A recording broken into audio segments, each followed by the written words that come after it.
Bismillahirrahmanirrahim. Assalamualaikum warahmatullahi wabarakatuh. Dan salam sejahtera buat seluruh sahabat dan sobat IPISO dimanapun Anda berada. Berjumpa lagi dengan saya, Suwadi Idris Amir. Tentunya di acara kesayangan kita, IPISO Rumah Edukasi. Sahabat dan sobat IPISO, pada kesempatan kali ini saya kembali lagi tampil sebagai Direktur Eksekutif PT Indeks Politika, PT IPI, lembaga survei dan konsultan politik yang berpusat di Kota Makassar dan di Jakarta. Sahabat dan sobat IPISO yang berbahagia, pada kesempatan kali ini saya ingin menganalisis arah politik putra-putri presiden. Dalam hal ini, saya coba ingin menganalisa kira-kira target politik generasi baru presiden-presiden yang pernah memimpin Republik ini. Mulai dari Bung Karno, terah Soeharto, terah Gus Dur, terah Megawati, terah SBY, dan terakhir tentu adalah terah dari Jokowi. Sahabat dan sobat IPISO, membicarakan politik pasti tidak akan pernah terlepas dari the next pemimpin-pemimpin bangsa yang pernah memimpin bangsa ini. Sahabat dan sobat IPISO, 2024 adalah perhelatan politik di mana pileg dan pilpres dilaksanakan serentak, pilkada dilaksanakan secara serentak. Karena pada kesempatan kali ini saya coba menganalisa, menakar arah politik putra-putri mantan presiden atau presiden-presiden yang pernah memimpin bangsa ini.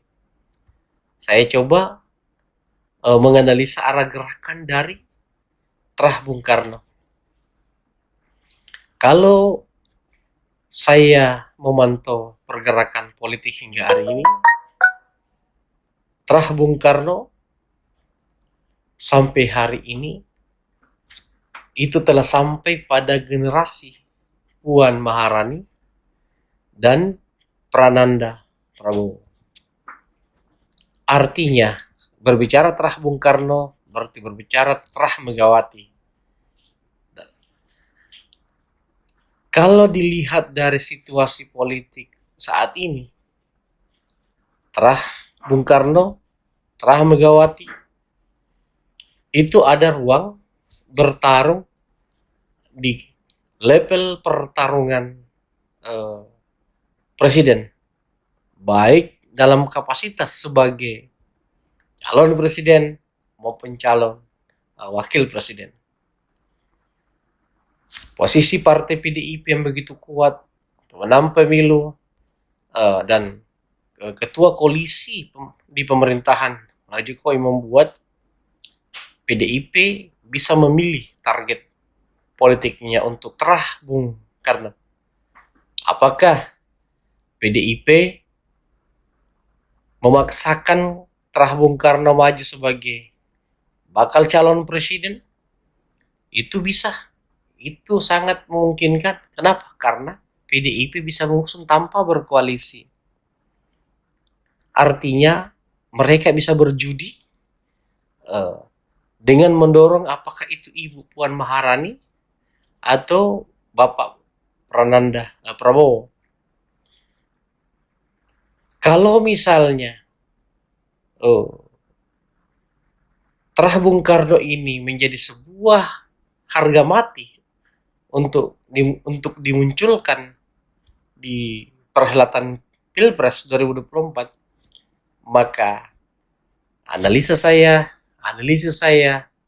kemungkinan besar PDIP, Partai Pemenang Pemilu 2019, partai yang memimpin koalisi memenangkan Jokowi, Kiai Ma'ruf 2019, kemungkinan besar harus legowo hanya mempersiapkan cawapres. Dalam hal ini, Ibu Puan Maharani atau Bapak Prananda Prabowo. Karena kalau dilihat dari penerimaan publik berdasarkan analisis ilmiah, analisis riset, maka Megawati, terah Bung Karno kelihatannya harus menurunkan target politik di 2024 dari biasanya mengusung kader internal calon presiden, kemungkinan besar hanya mengusung calon wakil presiden. Nah, kalau itu yang terjadi, kemungkinan besar Puan Maharani lah figur yang kemungkinan besar akan dimunculkan. Apakah itu dipaketkan dengan Prabowo Subianto atau dipaketkan dengan Anies Baswedan, atau mungkin dipaksakan dengan Ganjar Pranowo. Tetapi banyak kalangan, banyak analis dan pemerhati politik meragukan kalau Ganjar dengan Puan, karena mereka berasal dari satu basis yang sama dan satu partai yang sama. Artinya 2024 PDIP akan mengalami dilematis yang sangat berat antara memaksakan Terah Bung Karno tetap menurunkan target dari capres menjadi cawapres, ataukah kembali lagi mengabaikan Terah Bung Karno untuk kontestasi Pilpres dengan Ibu Megawati seperti 2014 kemarin, dengan sangat legowo, dengan sangat matang, dia mendorong Jokowi pada saat itu. Begitupun di 2024, Ibu Megawati dengan sangat legowo, dengan sangat matang mendorong sosok seorang Ganjar Pranowo untuk diusung sebagai bakal calon presiden. Artinya, Terah Bung Karno kemungkinan besar kembali disuruh bersabar sampai masa mereka kembali untuk bisa dimajukan di perhelatan Pilpres 2029 nanti. Kalau itu yang terjadi, maka tradisi mengusung capres oleh PDIP itu terawat, dan saya pikir potensi PDIP kembali mendulang kemenangan seperti 2014-2019 ketika mengusung Ganjar itu sangat besar, dengan tidak mengabaikan kekuatan-kekuatan dari lawan-lawan mereka, sahabat dan sahabat IBC. Nah, kalau itu yang terjadi, maka Terah Bung Karno kemungkinan besar hanya legowo berada di kabinet kah, ataukah harus diturunkan grade-nya satu tangga lagi, mungkin dipersiapkan di perhelatan gubernur. Dalam hal ini Prananda Prabowo kemungkinan besar, atau saran saya idealnya dimulai gerakannya dengan menjadi gubernur. Apakah itu didorong di Jawa Timur karena PDIP membutuhkan figur potensial di internal untuk dipersiapkan di Jawa Timur untuk melawan Kofifa Indar Parawansa 2024, dan figur Prananda Prabowo saya pikir figur yang sangat potensial untuk dipersiapkan PDIP. Ataukah mungkin Prananda bisa dipersiapkan di DKI Jakarta? Namun tentu ketika kita melihat geliat gerakan politik saat ini dan kerja-kerja profesional dari sosok seorang Tri Risma Hairi, maka kemungkinan besar PDIP kemungkinan besar mempersiapkan Tri Risma Hairi di kontestasi pemilihan gubernur 2024. Apakah itu di DKI untuk merebut kembali DKI yang direbut oleh Anies Baswedan saat ini? Dan tentu Anies Baswedan dengan Pak Prabowo juga mempersiapkan the next Anies Baswedan untuk kembali menguasai DKI. Analisis saya, kalau Tri Risma didorong di DKI 1, maka mungkin idealnya Prananda Prabowo didorong di Jatim 1. Ataukah Prananda Prabowo dipersiapkan di Jateng 1? Nah, itu analisis saya terkait terah Bung Karno, terah Megawati. Bagaimana terah Gus Dur? Kalau dilihat sepak terjang terah Gus Dur, putri-putri Gus Dur, karena Gus Dur tidak memiliki putra, beliau hanya memiliki putri-putri. Yang paling populer diantaranya adalah Ibu Yeni Wahid. Beliau tokoh perempuan yang cerdas, disegani, dan berkarisma. Namun, sayangnya terah Gus Dur kelihatannya harus bersabar karena terah Gus Dur tidak ditopang kekuatan yang sama dengan terah Bung Karno, terah Megawati, yaitu tidak ditopang oleh partai politik dan tidak ditopang oleh kekuatan finansial yang kuat. Artinya kemungkinan besar Ibu Yeni Wahid dan saudari-saudarinya hanya mungkin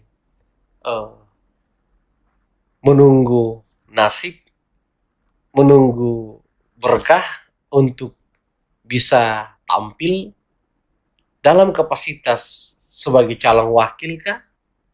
Atau mungkin kapasitas Bu Yeni ini sangat layak menjadi menteri. Artinya mungkin keluarga Gus Dur akan hanya bermain pada wilayah pemenangan, dalam arti kata bersinergi dengan figur-figur potensial yang seideologi dengan mereka, yang sejalan dari segi pemahaman politik kebangsaan dengan figur-figur tersebut, untuk bersama-sama bertarung baik itu di kontestasi Pilpres maupun dalam kontestasi pemilihan gubernur 2024. Nah, bagaimana dengan terah SBY? SBY hanya memiliki 2 putra, Agus Harimurti Yudhoyono, Edi Baskoro Yudhoyono. Kalau dilihat geliat politik terah SBY ini sampai hari ini, AHY ini bisa dikatakan belum jelas arahnya. Belum ada sebuah gerakan-gerakan politik yang memperjelas arah dari AHY. Apakah AHY harga mati ingin masuk dalam kontestasi politik nasional dalam arti kata menjadi calon presiden atau wakil presiden? Kalau dilihat dari segi kapasitas AHY ini kalau dalam kapasitas sebagai calon wakil presiden tentu beliau sangat layak. Kelayakannya itu disebabkan karena 2 hal. Memiliki partai politik dan tentu memiliki gerbong politik yang harus diperhitungkan secara nasional karena pernah memimpin negara ini 2 periode bersama Bu SBY sendiri sebagai orang tua AHY, Agus Harimurti Yudhoyono. Artinya AHY itu bisa dipersiapkan sebagai calon wakil presiden, karena kalau AHY dipaksakan maju sebagai calon presiden, saya pikir nasib yang sama akan dialami oleh PDIP yang dilematis. Karena menurut survei dari sebuah lembaga-lembaga profesional dan dijalankan secara ilmiah, peluang AHY untuk menjadi calon presiden itu sangat tipis. Peluang yang saya maksud adalah peluang memenangkan pertarungan dengan penerimaan publik yang belum sampai dalam kapasitas dia di mata publik sebagai layak menjadi calon presiden. Karena terbukti dukungan elektoral belum mendukung, belum maksimal. Sahabat dan sahabat episode. Menjadi wakil presiden pun AHY masih harus menunggu seperti apa konstelasi politik yang ada di lingkaran Jokowi, di lingkaran PDIP. Apakah ketika Ganjar Pranowo ditinggal PDIP, saya pikir ruang-ruang bagi Demokrat dengan AHY dan SBY sebagai otak atau kingmaker dari gerakan politik gerbong ini tentu memiliki ruang yang sangat besar untuk mengajak Ganjar Pranowo maju melalui jalur Partai Demokrat ketika PDIP akhirnya memutuskan melanjutkan generasi Bung Karno, terah Bung Karno dengan memaksakan Ibu Puan Maharani maju sebagai calon wakil presiden. Apakah itu berpasangan dengan Prabowo, Anies, atau Ganjar itu sendiri. Kalau misalnya PDIP memutuskan mendorong Bu Puan Maharani dan meninggalkan Ganjar, kemungkinan Ganjar Pranowo akan diincar oleh Demokrat. Namun tentu tidaklah semudah yang dibayangkan. AHY sudah pasti yang akan menjadi calon wakil presiden. Itu tergantung seperti apa peluang mereka, seperti apa potensi mereka ketika AHY didorong di wilayah itu. Alternatif yang dibagi sebagian banyak kalangan atau analis politik mengatakan AHY kemungkinan besar hanya bermain di wilayah yang sederhana, yaitu kembali maju sebagai calon gubernur di DKI 1. Namun tentu peluang AHY paling besar dalam kacamata saya, dalam analisis saya, yaitu kapasitas sebagai calon wakil presiden dengan mempersiapkan diri di wilayah itu dengan bermodalkan Partai Demokrat dan sisa-sisa kekuatan politik dan jaringan dari sosok seorang Susilo Bambang Yudhoyono, Presiden Republik Indonesia yang ke-5 dan ke-6. Tadi itu sahabat dan sobat episode. Nah, bagaimana dengan terah Jokowi? Kira-kira kemana putra dan menantu Jokowi 2024? Masihkah dia bertahan sebagai wali kota? Ataukah momentum akhir masa jabatan dari Jokowi, dia akan mempersiapkan putranya atau menantunya atau kedua-duanya untuk maju dalam kontestasi pemilihan gubernur, baik itu mungkin di DKI 1 atau DKI 2, baik itu di Jawa Tengah sebagai Jateng 1 atau menjadi the next pelanjut dari Ganjar Pranowo 2024, ketika Jokowi mengincar atau mempersiapkan putranya berada pada wilayah kontestasi Jateng 1, maka analisis yang berkembang dan asumsi politik yang berkembang bahwa Jokowi berada di belakang sosok seorang Ganjar Pranowo di Pilpres nanti menjadi nyambung. Dalam arti kata, ketika ternyata nanti betul Jokowi mendukung dan berhasil meyakinkan partai untuk mengusung Ganjar Pranowo, maka besar kemungkinan putra Presiden Jokowi akan muncul di perhelatan Pilgub Jawa Tengah setelah melewati satu tahapan sebagai wali kota Solo. Ini yang menarik. Artinya analisa dan analisis yang terbangun selama ini bahwa kemitraan Jokowi disebabkan karena beberapa hal itu mungkin bisa terjadi. Pertama, karena satu daerah sama-sama putra asli Jawa Tengah dan sekaligus adalah sama-sama putra asli Jawa, suku Jawa. Kedua, sama-sama menjadi alumni di kampus yang sama. Dan ketiga, sama-sama berwarna merah. Keempat, mungkin ada simbiosis mutualisme yang mungkin bisa terbangun dari koalisi antara Jokowi dan Ganjar Pranowo. Jokowi ketika mengamanahkan ke Ganjar sebagai the next kepemimpinan Indonesia ke depan menggantikan dia, saya pikir itu adalah pilihan yang sangat cerdas, pilihan yang sangat rasional, karena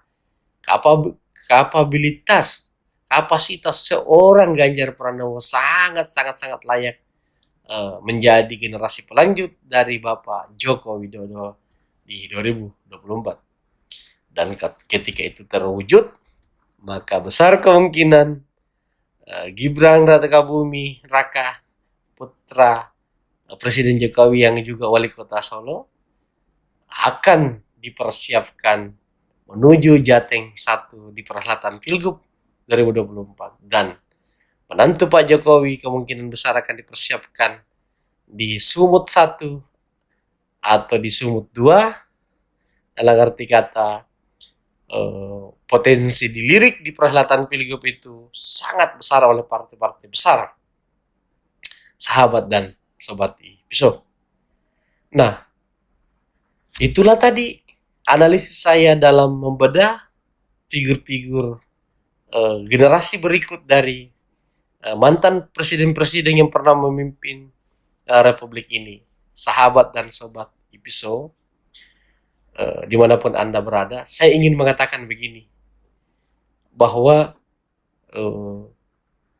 perhelatan politik nasional itu sangat sulit dihindarkan kepada figur-figur generasi sekarang dari mantan presiden-presiden Republik ini, yang tentu berharap bisa melanjutkan terah dari keluarganya dengan bisa mengikuti jejak orang tuanya pernah memimpin Republik ini.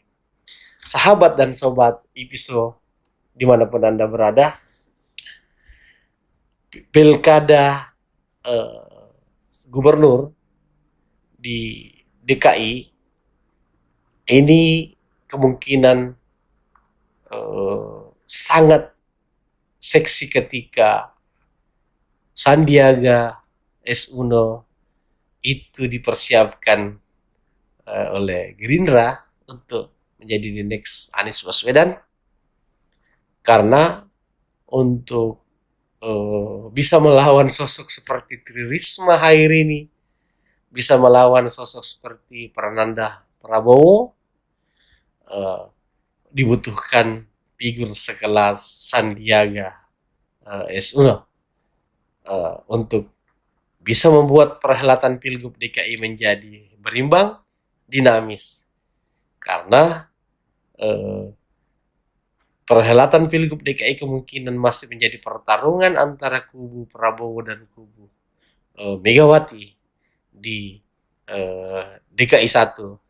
Sahabat dan sobat IPISO, itulah tadi analisa sederhana dari saya dalam coba meraba-raba seperti apa potensi dan arah gerakan politik putra-putri mantan pemimpin bangsa ini, karena sebagai orang-orang yang mengalir di darahnya darah kepemimpinan dari orang-orang tuanya, tentu menjadi pemimpin di masa depan adalah sebuah impian bagi mereka, dan menjadi pengabdi bagi bangsa adalah impian bagi mereka, karena ada dasar dari orang tua mereka. Sekian sahabat dan sobat IPISO, analisis sederhana saya dalam melihat pergerakan arah politik putra-putri mantan Presiden Republik Indonesia.